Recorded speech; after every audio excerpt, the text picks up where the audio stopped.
Bridezilla still insisted on me purchasing her $3,500 wedding dress and relentlessly mocked me on her significant day.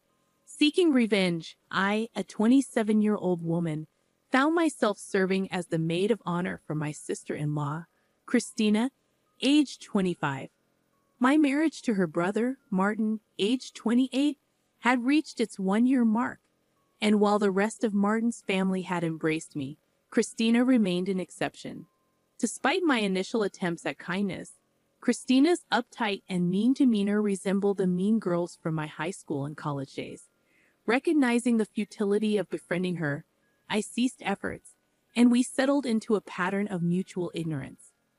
Martin, concerned about our strained relationship, attempted to foster friendship, but Christina's lack of reciprocity led him to abandon the endeavor. The rest of the family, uninterested in forcing a connection between us, left us to our own devices. Given our history, I was surprised when Christina asked me to be her maid of honor a couple of months ago. Initially unenthusiastic about the idea, I expressed my need for time to consider before ultimately planning to decline. Christina and I barely knew each other, and she had made her dislike for me abundantly clear. Moreover, the role of maid of honor felt like a substantial commitment I wasn't prepared to undertake for someone like Christina. Despite my inclination to decline, I consulted Martin before making a final decision. He suggested that being Christina's maid of honor could be an opportunity for us to spend time together and possibly improve our relationship. Skeptical but swayed by Martin's reasoning, I reluctantly agreed, believing that Christina's invitation might signal a tentative gesture of friendship. The decision, however, came after extensive deliberation. I took a chance and agreed to be her maid of honor, only to regret it within a few weeks. Initially, she displayed a surprisingly pleasant demeanor, a welcome departure from her usual cold and gloomy behavior towards me. We had a great time planning and going out for brunch together. However, the situation took a turn when she asked me to purchase her wedding dress. A stunning but pricey $3,500 gown. Despite her mother's generous offer to let her wear a beautiful wedding dress from her own nuptials, altered to fit her perfectly, my sister-in-law insisted on the expensive dress that exceeded her budget. She explained that her current salary couldn't cover the cost, but she was determined to have that specific dress. Desperate, she appealed to me for financial assistance, knowing that my income surpassed hers. She couldn't turn to her parents or her fiancé, who both had valid reasons for not funding the extravagant purchase. Since I was her maid of honor and perceived as the designated rich relative, she felt it easier to approach me. As an investment banker, my income indeed exceeded most of her family members, but the reality remained that we weren't blood relatives. Feeling cornered, I tried to offer excuses, but her insistence wore me down. Reluctantly, I agreed to buy the dress on the condition that she reimbursed me in full afterward. Thankfully, I had the entire conversation recorded in text messages, where she acknowledged her commitment to repay the full amount. Now, armed with this information, I could use it against her.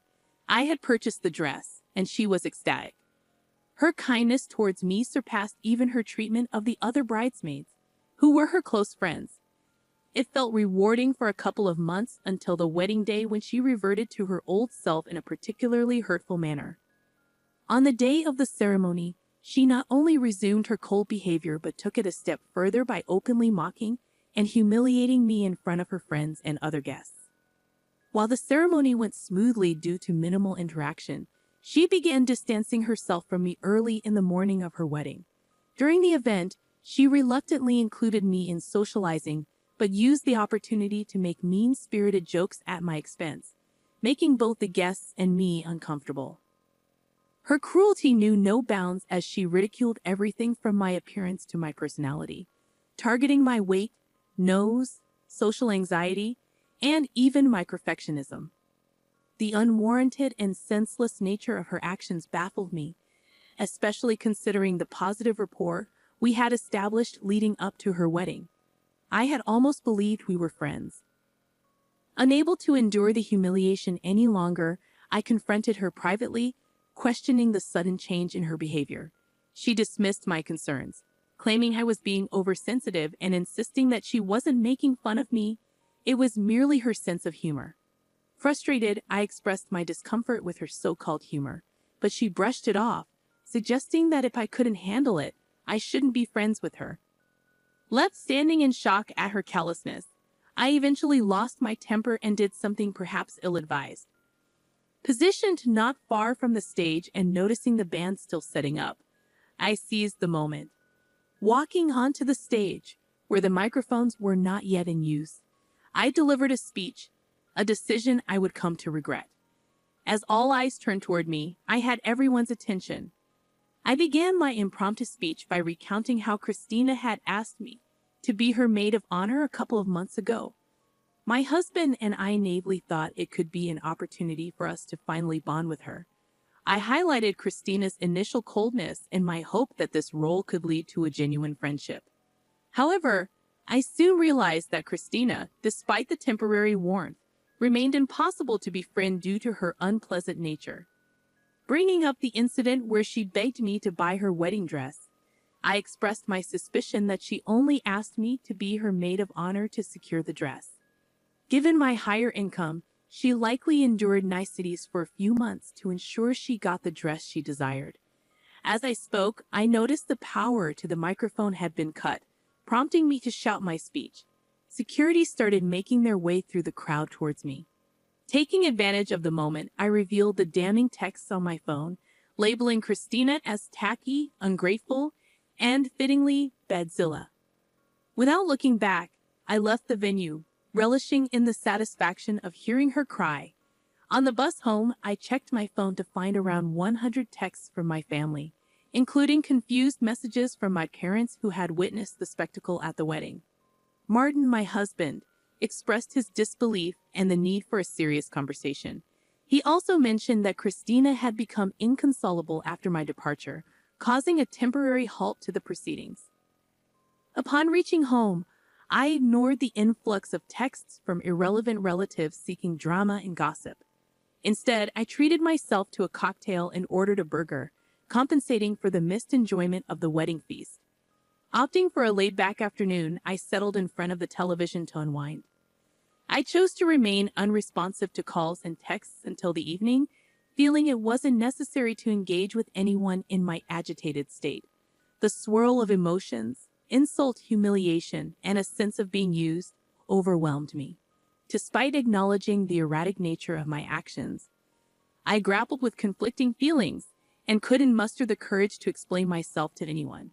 The only individuals I believed deserved an explanation were my parents, Martin, and my in-laws, excluding Christina, who was well aware of the circumstances. Martin returned home around 9 o'clock, and the atmosphere remained tense. He entered without uttering a word, leaving me to anticipate a conversation after he freshened up. An hour passed with no sign of him approaching, prompting me to take the initiative and break the silence. Despite his stony demeanor and engrossment in his phone, I entered the bedroom where he lay. Drawing inspiration from my unfiltered approach at the wedding, I began explaining how Christina had insulted me throughout the morning. I recounted how I had given her an opportunity to apologize or reassure me that the mockery wouldn't continue for the sake of garnering laughs from her guests. Expressing my discomfort with the humiliation, I was met with Christina dismissing my concerns, stating that I was making a fuss over nothing. This response infuriated me, particularly since I had voluntarily bought her the dress, expecting at least a modicum of gratitude. Instead, she acted as if I were overreacting, fueling my anger. Unable to contain my frustration, I disclosed this information to her guests, essentially mirroring her behavior, albeit with the advantage of the microphone. Despite believing this explanation would suffice for Martin, he remained silent, continuing to ignore me. Once again, I lost my composure and insisted that Martin talk to me. Finally meeting my gaze, he acknowledged my feelings of humiliation but firmly asserted that it didn't justify ruining Christina's wedding day. He emphasized the broader impact on his family's reputation and urged me to consider the consequences of my impulsive actions. According to him, my behavior was unacceptable, and my reaction, regardless of Christina's actions, was deemed worse. Martin contended that I had better alternatives to address the situation but had chosen an unhinged path for petty revenge. He explained that until I apologized, especially to Christina and his family, he couldn't engage with me in the same way. Despite finding it ludicrous, he expected me to apologize to Christina, placing the blame on her for initiating the conflict. This led to a heated argument where I declared my refusal to apologize to anyone except Martin and his parents, insisting that Christina was the one at fault. The impasse has persisted for a couple of days, leaving us in a state of silence. Reflecting on the situation, I grapple with the possibility that I may not be entirely in the right. While I adamantly refuse to apologize to Christina, I'm starting to acknowledge Martin's point about handling things more reasonably in my anger. It's a conflicting and confusing situation, and I'm uncertain about how to navigate the aftermath of delivering a harsh speech at my sister-in-law's wedding and making her cry. Update 1. Some of you have inquired about whether Christina reached out to me post the wedding debacle. To clarify, no, she hasn't, and neither have my in-laws. I want to make it clear that I don't understand why Christina dislikes me. Contrary to popular belief, we hadn't met before I started dating Martin, so there's no history that could explain her intense dislike. I'd like to emphasize that I wish nobody judges Martin and my in-laws solely based on this incident. They are genuinely wonderful people who have always treated me well. Despite the current rough patch, they've been loving, especially Martin, who is standing up for his family. I haven't decided whether his actions are right or wrong, but he's not being cruel or harsh. This disagreement won't break us, so please refrain from suggesting divorce. Thank you. Update 2. It's been a challenging week since the wedding. Martin and I didn't speak for the entire week, but today I decided it was time to address the situation. Acknowledging my mistake, I apologized to Martin during dinner for my behavior at the wedding, recognizing the significance of the family event I disrupted. I expressed my intention to talk to his parents and make amends, understanding they didn't deserve the fallout. However, I reiterated that I wouldn't apologize to Christina due to her unpleasant demeanor. Martin was silent for a moment but reassured me that I didn't need to apologize to her. He was just upset the other day. He acknowledged the unfairness in his previous stance, expressing it with a sense of exhaustion. Martin opened up about the challenging time he had faced, dealing with backlash from almost everyone in the family. Despite being the person he wanted to confide in, I wasn't available, making it a miserable week for him too. He shared that his parents were furious with me, cautioning against an immediate apology to them due to their current anger. He vented his frustration about uncles, aunts, and other relatives who, for no apparent reason, had been commenting on me derogatorily in the family group text. Martin revealed he had distanced himself from the group, but his parents continued to send those hurtful texts, emphasizing the family's negative sentiment towards me. Surprisingly, he'd advised me against apologizing to Christina, recognizing that her actions had provoked my response. Despite my willingness to apologize to the family, he asserted that I owed no one an apology. According to Martin, these people were selfish, and the incident had revealed their self-centered nature. He disclosed his futile attempts to reason with his parents and family members, asserting Christina's role in instigating the situation. However, they refused to listen, dismissing my perspective and labeling me a psycho. Martin knew that any apology from me would only lead to further humiliation, and he was determined not to let that happen. While still maintaining that my actions were not okay, he stood by the belief that Christina was not as innocent as portrayed. He'd advised against apologizing to anyone, emphasizing that I shouldn't apologize to his parents even for the sake of my conscience. I decided it would be more effective to address the situation when they were more receptive and open to it.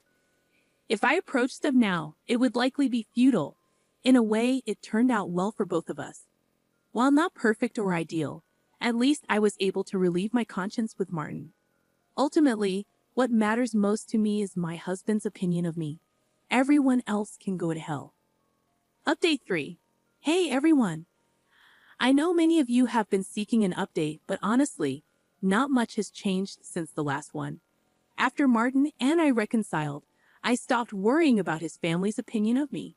Martin received a promotion at work, so we decided to take a vacation to de-stress.